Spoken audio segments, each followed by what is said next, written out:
Today we're checking back in with Decentraland's Mana coin, performing some technical analysis and making some predictions on where we can expect to see Mana go in the near future. Let's get into it.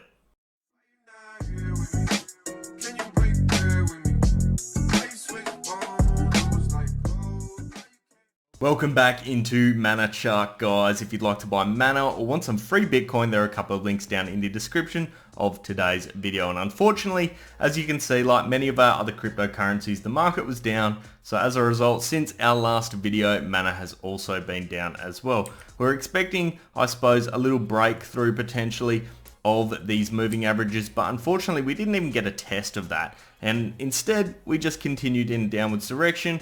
Our little uptrend that was in place actually got broken as well, which is really not ideal. So we'll remove that one there. And right now we're sitting at a value of $2.04. So our key area of support at the moment for us is that $1.71 mark. So I'm going to extend that one out a bit just so we can visualize it a bit better there. And I'm also going to extend out as well our major point of resistance, which is sitting at $2.67. So plopping those two there. Now, unfortunately, a few things have occurred since we last took a look at Mana.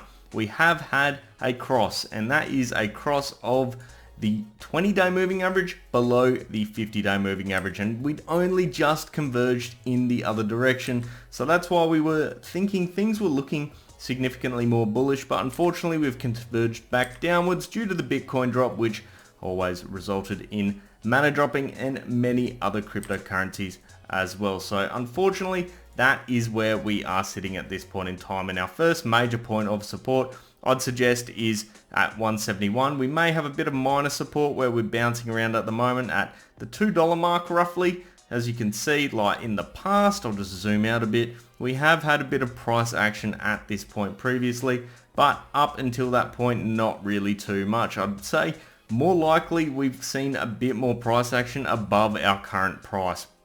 Pretty much, I'd suggest, where that 20-day moving average is sitting. So at this point in time, things aren't looking fantastic, but I suppose the one thing we can take out of this at the moment is the fact that if we take a look at the volume, we can see we've not seen like massive dumps or anything like that occur yet. We've just seen a gradual decline in volume along with the price of Mana declining, which is indicating hopefully within the next few days this little decline is coming to an end. But you know, we are below all our moving averages currently. We're not in a great pattern. I think we're actually seeing what could possibly be an upside down flag pattern. As you can see here, this would be our flag which is in place, and we've got the top end over here. So that isn't a great pattern. That's actually quite a bearish pattern, and typically what you see is the price will come down, it'll bounce between this, before then unfortunately continuing in a downwards direction. And based on the movement of what's going on at the moment, that is looking like what is going to happen.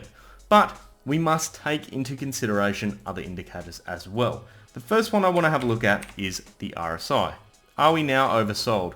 Well, we weren't overbought or anywhere close to it previously when we were trying to break through our key point of resistance at that $2.68 mark.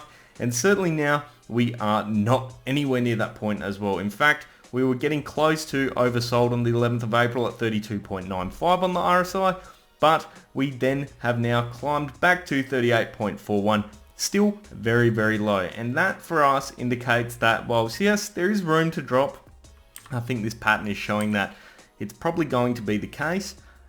We do have room and plenty of it to move in an upwards direction. So if the market picked back up, if Bitcoin had a bit of a spike, Mana's obviously going to go with it, and it's certainly got plenty of ammunition to do so with regards to the RSI itself.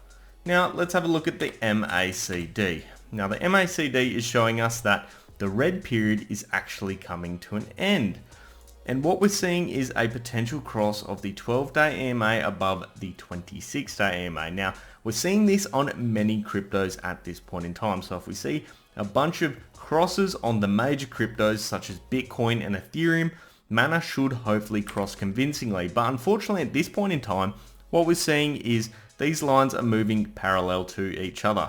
And that means we're not going to see a convincing cross we're going to see something similar to what we saw over here in mid-January, where we just slightly go up and then immediately come back down, unless the whole market starts to really pick up and mana goes along with it. Based on that, right now I'm unfortunately thinking we're not looking too favorable at the moment. Worst case scenario for us is that $1.70, $1.71 mark. That is our major point of support. Best case scenario for us, we either continue in a sideways pattern or we breach, I'd suggest, the 20-day moving average, sitting currently at $2.24, and it's not actually too far off. We almost got to that point yesterday. We got to $2.23, so it's certainly on the cards, but it will require buying momentum to really shift and come in. Otherwise, the pattern that we're seeing play out now is not a positive one. So I'm suggesting be careful, watch what goes on, watch to see if the MACD crosses in a convincing manner. If the momentum does not come up, we are unfortunately likely going to test our key point of support at $1.70. That wraps up today's analysis of Decentraland's Mana Coin, guys. I'd love to hear your thoughts down in the comments section below. Of course, if you did enjoy today's video as well, make sure you do leave a thumbs up. And if you want to see more of this sort of content, hit subscribe and turn on those bell notifications. I'll leave it there for today, guys. I hope you have an awesome day. I'll see you next time. Cheers.